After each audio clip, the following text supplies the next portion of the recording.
अपने पिता ब्रह्मा जी से जो भागवत नारद जी को मिली थी 4 श्लोकों में, वो चतुश्लोकी भागवत नारद जी ने यहां वेदव्यास जी को प्रदान कर दी। नारद जी चले गए सरस्वती नदी के तट पर, सम्यक्प्रास नाम के अपने आश्रम में बैठकर बद्री वन में भगवान वेदव्यास ने उन 4 श्लोकों की व्याख्या करते हुए 18,000 श्लोकों की भागवत तैयार की। फिर विचार किया किसको दूं, तो चारों ओर दृष्टि घुमाई तो बार बार दृष्टि जाकर सुखदेव जी पे अटक जाती है, क्योंकि भागवत परमहंस संहिता है, इसको प्राप्त करने वाला परमहंस होना चाहिए, पर शुष्क ज्ञानी नहीं। ये प्रेमियों का ग्रंथ है, इसलिए प्रेमी भी होना चाहिए, ज्ञानी भी होना चाहिए। ऐसे सुखदेव हैं, उन्हीं को श्रीमद् भागवत समर्पित की और उन्हीं ने आगे चल करके राजा परीक्षित को भागवत सुनाई। परीक्षित को कैसे सुनाई? परीक्षित का जन्म उनको श्राप क्यों लगा? तो बड़ी सुंदर कथा सूत जी सुना रहे हैं ऋषियों। जब महाभारत का युद्ध पूरा हो गया, कौरवों का पराभव हो गया, कौरव मारे गए, एक दुर्योधन बचा है, उसकी जंघाएं टूट गई हैं भीमसेन की विशाल गदा से, वह घायल हो गया, युद्ध भूमि में पड़ा हुआ है, रो रहा है। यदा मृदे कौरव संजयानाम वीरस्वतो वीरगतिगतेषु व्रकोदरा विद्यगदा विमर्श भगनोरुदण्डे धृतराष्ट्रपुत्रे। अश्वत्थामा जो दुर्योधन का मित्र है, द्रोणाचार्य जी का पुत्र है, अंतिम क्षणों में दुर्योधन से अपने मित्र से मिलने आए और दुर्योधन की वह दशा देख करके बड़ा दुख हुआ। स्वाभाविक है, जो न मित्र दुख होए दुखारी, इतने ही बिलोकत पातक भारी। मित्र के दुख में दुखी होना स्वाभाविक है, लेकिन मित्रता ये नहीं कहती कि मित्र कुएं में कूद रहा है तो हम कहें कि हम धक्का मार देते हैं, तेरी इच्छा कूदने की है, चल हम धक्का दे दें। अरे मित्र का धर्म है कि कहे कि भैया इधर मत जाओ, कुएं में कूदोगे मर जाओगे। दुर्योधन गलत रास्ते पर चल रहा था, अश्वत्थामा का क्या मित्र धर्म था? मित्र धर्म कहता है कि समझाता कि दुर्योधन तू जिस रास्ते पे चल रहा है ये ठीक नहीं है, ये अधर्म का रास्ता तुझे नरकों में ले जाके छोड़ेगा, कुरुवंश कलंकित हो जाएगा, मत करो ऐसा अन्याय। नहीं समझाया अश्वत्थामा ने, उल्टे कहने लगा मैं तुम्हारी अंतिम इच्छा करूंगा, पांडवों के सब तुम्हें सौंप कर अंतिम भेंट दूंगा। रात्रि के समय पांडवों के शिविर में गया, पर जिसके सिर पर काल सवार हो, बुद्धि ऐसी खराब हुई कि पांडवों के स्थान पे उनके बच्चों के सिर काट लाया। अंधेरे में कुछ पता ही नहीं चला कि पांडव हैं कि पांडव पुत्र हैं। 5 मस्तक दुर्योधन के सामने दुर्योधन ने कहा पांडवों को ऐसे ही मार डाला, इतनी बड़ी सेना ना मार पाई, तू अकेला 5 के सिर काट लाया, ये कैसे हो सकता है? सवेरा होने पर देखा तो पता चला ये पांडवों के सिर नहीं है, ये मस्तक तो पांडव पुत्रों के। दुर्योधन को भी बड़ा दुख हुआ। अरे हमारे मरने के बाद आखिर यही हमारे को जल देते, तर्पण श्राद्ध कौन देगा? अरे भले ही हमारे अपने पुत्र नहीं, पर पांडव भी तो हमारा परिवार है। देखो भले ही परिवार में आपके दुश्मनी चल रही हो, किसी बात को लेके झगड़ा हो, लेकिन जब भी आप श्राद्ध करें तो ऐसा नहीं कि ताऊ जी का हम क्यों करें, हमारा तो उनसे बोलचाल बंद है, ये मत समझना। क्योंकि बोलचाल, लड़ाई झगड़ा, ईर्ष्या द्वेष, ये सब यहाँ की बातें हैं। अब उनका शरीर चला गया, अब वो जो हमारे चले गए वो सब हमारे पित्र हैं, हमारे पूर्वज हैं। जब भी आप तर्पण करें, श्राद्ध करें, उन सबका स्मरण करके श्रद्धा पूर्वक सबको जमाइए, सबका आवाहन करिए।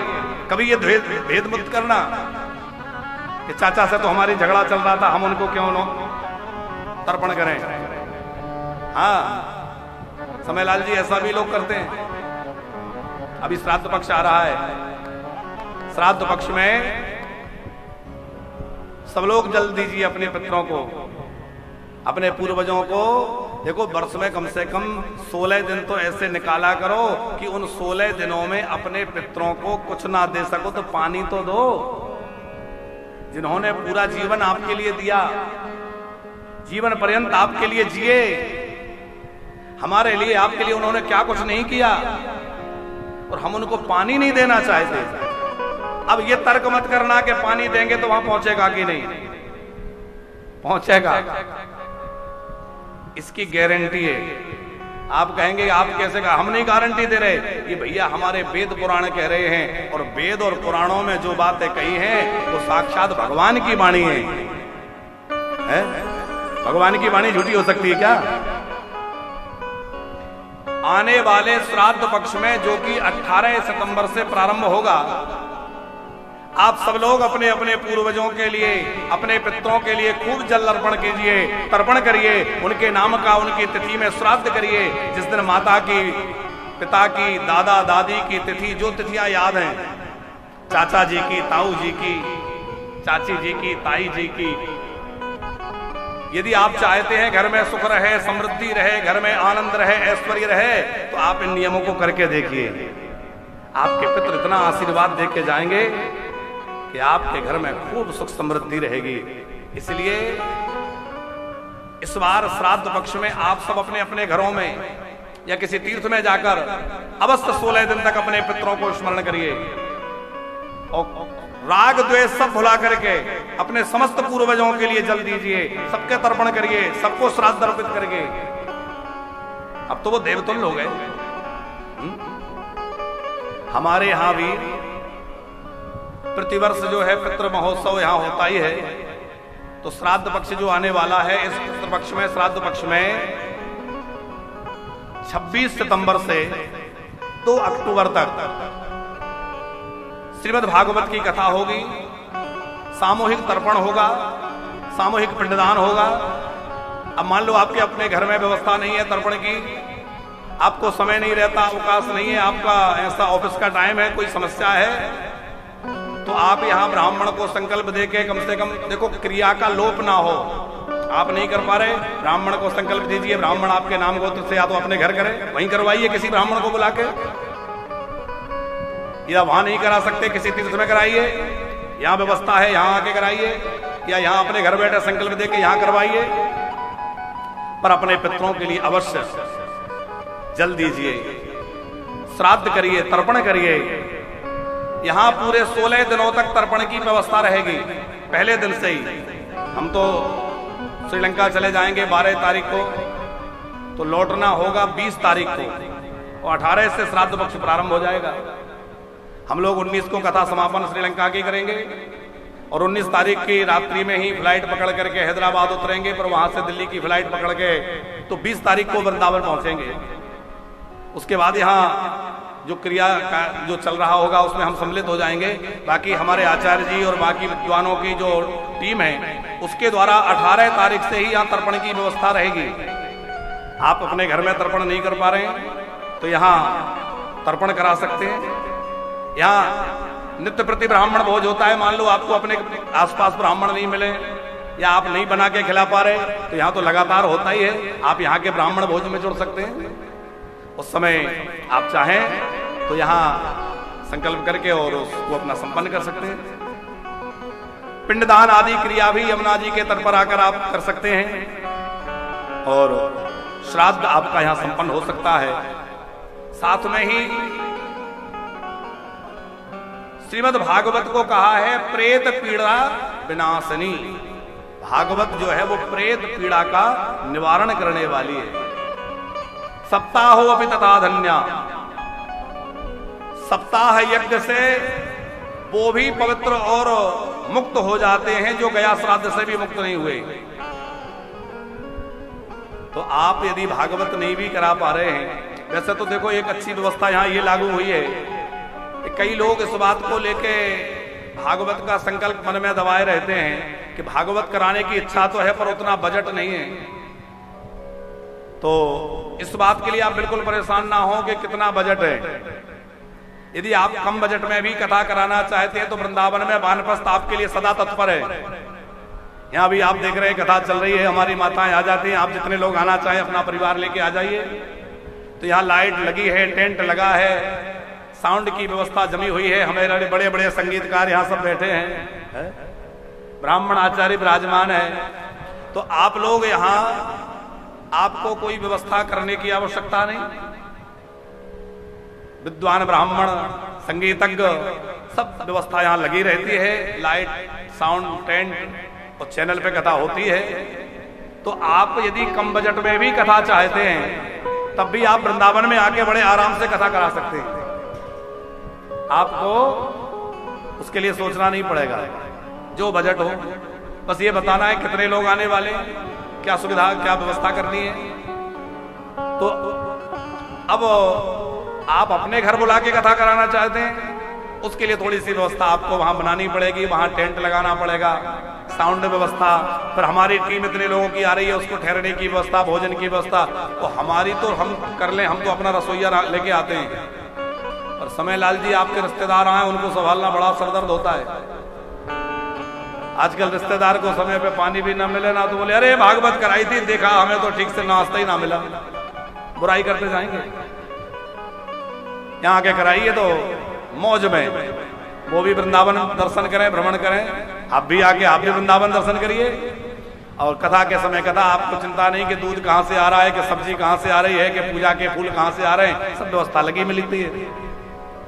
तो आप यदि अपने क्षेत्र में, घर में, नगर में कराना चाहते हैं तो वहां तो करा ही सकते हैं, पर आपके पास बजट का अभाव है, आप कम बजट में कथा चाहते हैं तो आप वृंदावन आके कथा करा सकते हैं। वानप्रस्थ में लगातार कथाएं होती हैं और लगभग सभी कथाएं, लगभग नहीं सारी कथाएं चैनल पे प्रसारित होती हैं। कोई भी कथा ऐसी नहीं होती जो टीवी चैनल पे प्रसारित ना हो।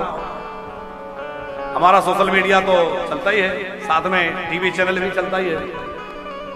तो आप लोग यहां आकर के कथा अपने बजट अनुसार, कितना भी आपका, देखो कम बजट है, थोड़े कम लोग आ जाइए, थोड़े ज्यादा लोग आ रहे हैं, थोड़ी और व्यवस्था, बस आप लोगों के खाने पीने की व्यवस्था हो। और वैसे भी हम एक बात और बार बार कथा में भी कहते हैं, और अभी और विशेष रूप से कहते हैं, चूंकि जन्माष्टमी आ रही है, आप जन्माष्टमी में जो लोग भी वृंदावन आ रहे हैं, तो यदि आप लोगों को ठहरने की कहीं परेशानी हो तो आप वानप्रस्थ आइए। हमारे पास अभी कमरों की तो थोड़ी व्यवस्था कम है, लेकिन आपको ठहरने के लिए परेशान होना नहीं पड़ेगा। आप हॉल में ठहरिए, सामूहिक व्यवस्था सबके लिए लागू है। शास्त्री जी, ग्रामीण अंचलों से, गांव देहात से कुछ ऐसे भी परिवार आते हैं कि जो इतने संपन्न समर्थ नहीं है जो 1000-1500 रुपए प्रतिदिन का कमरा ले सकें, पर खाने पीने की व्यवस्था कर सकें। बेचारे बिहारी जी के प्रति लगन लगा के इतनी दूर से आते हैं खर्चा करके, तो सोचते हैं कहीं ऐसी व्यवस्था मिल जाए। तो हमने खुली व्यवस्था ये बना रखी है, कोई भी आए, कितने भी लोग आ जाएं। हॉल यहाँ नीचे का सत्संग हॉल है, ऊपर मंदिर के आगे का हॉल है, सारी व्यवस्था है। जितने लोग आ जाएं, एक पैसा उनसे नहीं लिया जाए, वो आराम से यहाँ गद्दे लगा के आराम करें। नहाने धोने की कॉमन लेट बात की व्यवस्था है, नहाए धोएं, और चाय नाश्ता दोनों टाइम का भोजन यहाँ व्यवस्था है। चाय नाश्ता करिए, सामान आपका सुरक्षित रखा रहेगा, आप दर्शन करिए, आइए। तो जो लोगों को कमरा लेने में सक्षम नहीं है कि हम 4 दिन 6 दिन वृंदावन रहना चाहते हैं, पर हमारे पास इतना नहीं है कि हम 1000-1200-1500 रुपए महीने प्रतिदिन का दे के कमरा लें, तो वो वानप्रस्थ में आए, हॉल में ठहरे। और मान लीजिए आपने बाहर कहीं कमरा ले भी रखा है, फिर भी आप भोजन ही वो है दोनों टाइम का, आके यहाँ करिए। हम बार बार आग्रह करते हैं, जो भी जन्माष्टमी में आ रहे हैं या कभी भी वृंदावन आ रहे हैं, तो यहाँ खुला भंडारा सबके लिए रहता है। आप जब भी आए यहाँ आकर प्रसाद ग्रहण करें, भोजन दोनों समय यहाँ चलता है, सवेरे नाश्ता, दोपहर का भोजन, रात्रि भोजन सब आपको मिलेगा। तो आप कथा करवाने भी आते हैं तो सारी व्यवस्था आपको यहाँ लगी मिलेगी। आप प्रेम पूर्वक वृंदावन में आकर के भागवत की कथा यहाँ अपना संकल्प पूर्ण कर सकते हैं। तो हम आपसे कह रहे थे कि दुर्योधन ने कहा कि भले ही हमारे शत्रु मानते हो हम पांडवों को, पर इनके जो बच्चे हैं आखिर वो हमें भी जल देते। अब इनके मरने के बाद हमें कौन पानी देगा, कौन श्राद्ध करेगा? तो दुर्योधन बहुत दुखी होकर प्राण त्याग दिया। एक वरदान था दुर्योधन को कि तेरे जीवन में हर्ष और शोक दोनों एक साथ जब तक नहीं आएंगे तेरी मृत्यु नहीं होगी। तो पहले हर्ष एकदम आया, पांडव मारे गए तो बड़ा खुश हो गया, और देखा ये तो उनके पुत्रों के सिर हैं तो दुखी हो गया। हर्ष के साथ दोनों एक साथ हुए, मारा गया।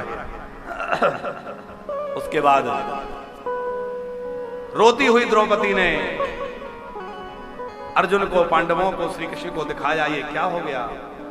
माता शिशूनाम निधनम सुतानाम निशम्य घोराम परितप्यमाना सदा दुरत्वा से कला कुलाक्षी सांत्वयन्नाह किरीटमाली।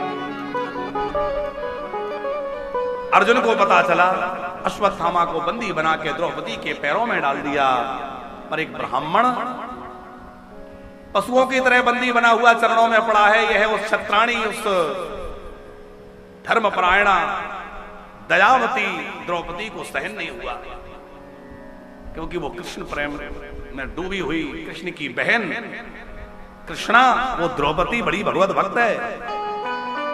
और भगवत भक्त का एक बड़ा लक्षण है दया। दया सर्वभूतेषु, जिसके अंदर दया नहीं है वो धर्मात्मा नहीं हो सकता। जिस धर्म में दया नहीं है वो धर्म ही नहीं है। जिस व्यक्ति के अंदर दया नहीं है वो धर्मात्मा कैसे माने? द्रौपदी दया से हृदय भर गया और बोली कि ब्राह्मण है, इनको देखो इस तरह में छोड़ दो। अरे बोले हत्यारा है, इसने 5-5 सोते हुए बच्चों को मारा। बोले इसका कर्म इसके हाथ है, पर हमें अपना कर्म नहीं बिगाड़ना चाहिए। हम क्षत्रिय हैं, हमारा धर्म नहीं है ऐसे ब्राह्मणों के साथ इस प्रकार व्यवहार करें। अर्जुन ने बार बार भीमसेन, युधिष्ठिर सबको देखा, अलग अलग सबके विचार, क्या करूं? श्री कृष्ण ने कहा ब्रह्म बंधु ऋण हंतव्य आता ममैव मामनाथं परिपालुशासनम्। ब्रह्म बंधो ऋण हंतव्यो आता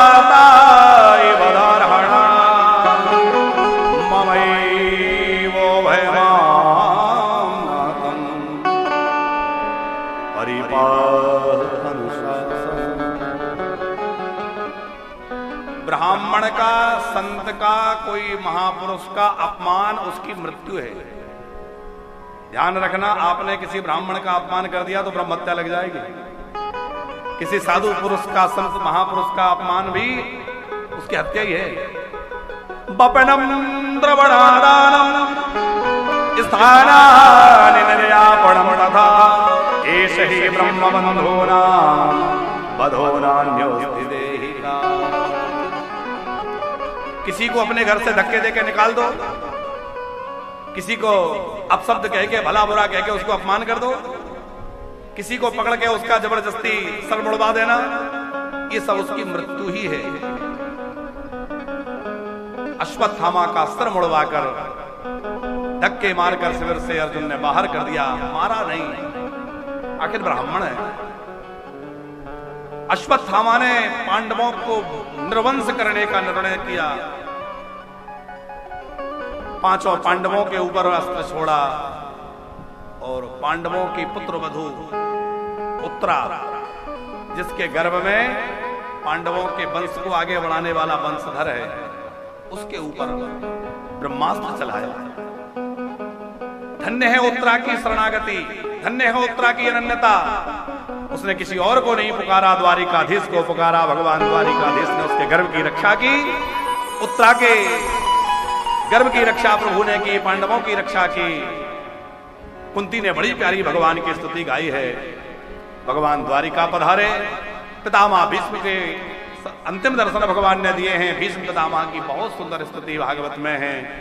इतिमति रूपे कल्पिता वितृष्णा भगवते सात्वत भगवती सात्वतवे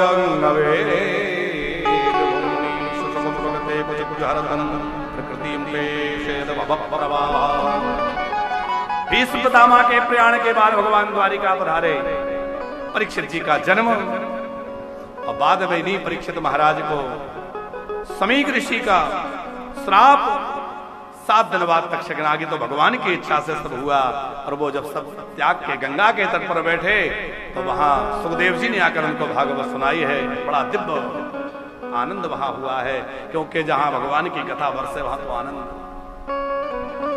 पांडवों का स्वर्गारोहण, परीक्षित का दिग्विजय पर जाना, कलयुग को दंडित करना, और कलयुग को दंडित करके भगवत इच्छा से ही जब वह ऋषि श्रृंग के यहां पहुंचे और ऋषि समीक के आश्रम में पहुंचे, समीक मुनि का अपमान हो गया, श्रृंगी ने श्राप दे दिया। गंगा के तट पर परीक्षित बैठे और अपने पुत्र को उन्होंने राज्य सिंहासन पर बैठा दिया। महाराज परीक्षित ने भगवान का आश्रय लिया। अनेक महापुरुष अंत समय में आ गए, क्योंकि अंतिम क्षण सुधर गया तो सब कुछ सुधर गया। अंत बिगड़ गया तो सारा जीवन बिगड़ गया, और अंत सुधर गया तो सारा जीवन सुधर गया। महत्वपूर्ण ये नहीं है कि आपका जीवन कैसे बीता, कहां बीता, किस संघर्ष में बीता, किस कठिनाई में बीता। महत्वपूर्ण ये है कि आपकी मृत्यु कैसे हो रही है। अंतिम सत्य है मृत्यु, और व्यक्ति का जीवन कैसा रहा ये देखना है तो उसकी मृत्यु देखो तो पता चल जाएगा इसके जीवन कैसा रहा। महापुरुषों की मृत्यु बहुत अच्छी होती है। इसलिए आप भी संकल्प लो, हमारी मृत्यु हो तो जहां तहां नहीं, इधर उधर नहीं, भगवान के धाम में हो, श्रीधाम वृंदावन में हो, यमुना के किनारे पर हो, बांके बिहारी के शरण में बैठकर हो, जहां संतों का सानिध्य हो, जहां गैया मैया की चरण रज उड़ रही हो, जहां सीताराम नाम का, भगवान नाम का संकीर्तन गूंज रहा हो, जहां भगवान नाम, भगवत चरणामृत, तो भगवान की कथा का निरंतर गायन हो रहा हो, ऐसे दिव्य वातावरण में हमारे प्राण निकले। ये वानप्रस्थ आपको ये सब सुविधा उपलब्ध करा रहा है, और आपके मरण को सुधारने की व्यवस्था है वानप्रस्थ। आपका जीवन कैसे बीता आप जाने, पर आपका अंतिम समय सुधर जाए, आपकी अंतिम अवस्था। अब रिटायरमेंट हो गया, अब बिजनेस बच्चों ने संभाल लिया, अब वहीं नहीं उलझे रहे, उसी का लालच, उसी का मोह, वहीं नहीं फंसे रहे। बच्चे मांग नहीं रहे फिर भी सलाह दे रहे हैं। बच्चे कहते तुम चुप रहा करो, क्यों बोझ बनना, जबरदस्ती अपनी सलाह देना। और देखो हम नहीं छोड़ेंगे तो ये संसार हमें छोड़ देगा, हमें संसार छोड़ेगा तो बड़ी तकलीफ होगी। इसलिए भैया मोह त्याग करके और वानप्रस्थ में कुटिया लेके धाम वास करो। जिस धाम में आपको सारी सुविधा मिलने वाली है, आपके भोजन की, आपके इलाज की, आपकी देखभाल की सब जिम्मेवारी तो संस्था लेती है। फिर आप समर्थ हैं या असमर्थ, उसकी भी चिंता नहीं है। आप समर्थ नहीं है तो रहना खाना सब फ्री है, कल हमने कहा था। और समर्थ हैं, अपनी एक कुटिया ले लीजिए, कमरा अपना बुक कर लीजिए, उस कमरे में आराम से रहिए, पति पत्नी दोनों रह के भजन करिए। भोजन बना बनाया मिलेगा, प्रेम से पाइए, भगवान का भजन करिए। कोई कहे श्रीमान जी तो आने तैयार नहीं, हम क्या करें, तो श्रीमान जी को मनाइए, और न माने तो अपना जीवन मत बिगाड़िए। भैया ठीक है, अब आपकी सेवा जितनी बनी हमने करी, अब हम तो चले वृंदावन है? कोई की श्रीमती जी नहीं मान रही, कोई बात नहीं है, देवी समय समय पे आके तुम्हारी देखभाल कर लेंगे, लेकिन हमें तो भजन करना है, चले वृंदावन। और क्या, अभी हमारी भोपाल से दीदी पधारी है, आपने फेस 1 में ही बहुत पहले से कमरा बुक कर रखा है, आपका कमरा तैयार हो रहा है, बहुत जल्दी आपको मिलने वाला है। तो साकेत नगर में आप राजती है भोपाल में, और जो आपकी दूसरी बहन जी हैं उन्होंने भी यह कमरा ले रखा है। तो ये सब वानप्रस्थी बहुत जल्दी वानप्रस्थ में रह करके खूब आनंद लेंगे। आप जरा उस सुख की कल्पना करिए, लगातार कथाओं का क्रम आनंद, जन्माष्टमी, राधाष्टमी आदि आदि उत्सवों का आनंद। आप लोग देखते हैं लगातार निर्माण कार्य चल रहा है। आप लोग ऊपर कपड़ा सुखाने जाते नहीं जाते, ऐसे ही घूमने जाया करो, जरा देखा करो निर्माण कार्य चल रहा है। तो कुछ लोग छत ढलाई के काम में लगे हैं, कुछ लोग कंस्ट्रक्शन के जो ईंट की चुनाई का काम है, कोई कुछ काम है उसमें लगे हैं। माताओं का हॉल बनके तैयार हो गया है। माताओं के हॉल में नीचे टाइल्स भी लग गई, बीच में हमने टाइल्स के लिए बात रखी। तो उन्होंने नाम गुप्त रखा, पर उन्होंने कहा कि 51,000 रुपए टाइल्स के लिए हमारी ओर से, और टाइल्स लगवा दिया। उसमें टाइल्स की व्यवस्था हो गई। फिर हमने कहा माताओं के लिए बेड चाहिए, तो पानीपत से गर्ग साहब हैं, किशन लाल गर्ग जी, उन्होंने माताओं के लिए बेड की व्यवस्था कर दी। तो अब हमारे विचार आया कि गद्दे, तो हमने कहा किसी दिन कहेंगे कोई गद्दा भी भेज देगा ताकि माताएं सुखपूर्वक रहें। अब गद्दे और डलना है, बेड तो बनवा दिए। तो अच्छा, एक बात और शास्त्री जी, कि किसी ने बेड शीट भी भेजी, शायद लखनऊ से किसी ने भेजी, 21 बेड शीट उन्होंने अभी भिजवाई परसों। तो बेड शीट देख के हम सोच रहे थे कि बेड भी बन गए और बेड शीट भी आ गई, पर गद्दे बीच वाली चीज रह गई। तो चलो जब तक ये तैयार होंगे तब तक कोई ना कोई ठाकुर जी प्रेरणा करेंगे, वो भी होगा। तो माताओं के लिए जो व्यवस्था हो रही है वो हॉल लगभग तैयार है, बस उसमें दरवाजे लगने हैं, और दरवाजे लगने के बाद उसमें हमारी माताएं रहेंगी। अभी श्रावण में उनका पूजन करवा के प्रवेश करा दिया। अब ऊचुकी रखना तो श्रावण में ही था, लेकिन हम भी बीमार पड़ गए। फिर जो लोग काम कर रहे थे वो कुछ ऐसा संक्रमण यहाँ चला कि प्राय लोगों को संक्रमित हो गए, कई लोग बीमार हो गए, तो उससे पूरा कामकाज प्रभावित हुआ। फिर त्योहार आ गया, तो थोड़ा सा तो हमने कहा पूजा करवा लो, फिर चलो जन्माष्टमी तक जैसी ठाकुर जी की इच्छा होगी तभी होगा। तो वो 2-4 दिन में माताएं सब यहाँ आ जाएंगी, और उसके बाद लगातार निर्माण का कार्य चली रहा है। तो बहुत जल्दी सब वानप्रस्थी यहाँ वास कर सकेंगे। और फेज 2 में भी आप देखते हैं, बीच बीच में टेलीविजन पर आप देख रहे होंगे, वहाँ बहुत सुंदर पूरी चारों ओर हरियाली की व्यवस्था हो गई, खूब पेड़ पौधे वहाँ लगवा दिए गए। और भी अभी वृक्षारोपण का कार्य चल रहा है। आप भी चाहें कि हमारी ओर से बरगद का पेड़, पीपल का पेड़, आंवले का पेड़, बिलपत्र का पेड़, तो आप भी वहाँ अपनी ओर से कुछ पेड़ लगवा सकते हैं। और वहाँ आप कुछ कमरे जो है जो बन रहे हैं उसमें हैं, तो आप अपना कमरा बुक कर सकते हैं। वैसे तो लगभग 550 कमरे वहाँ बनने हैं, लेकिन हमारा विचार है कि A ब्लॉक और B ब्लॉक जब पूरी तरह बन जाए फिर आगे का काम करें।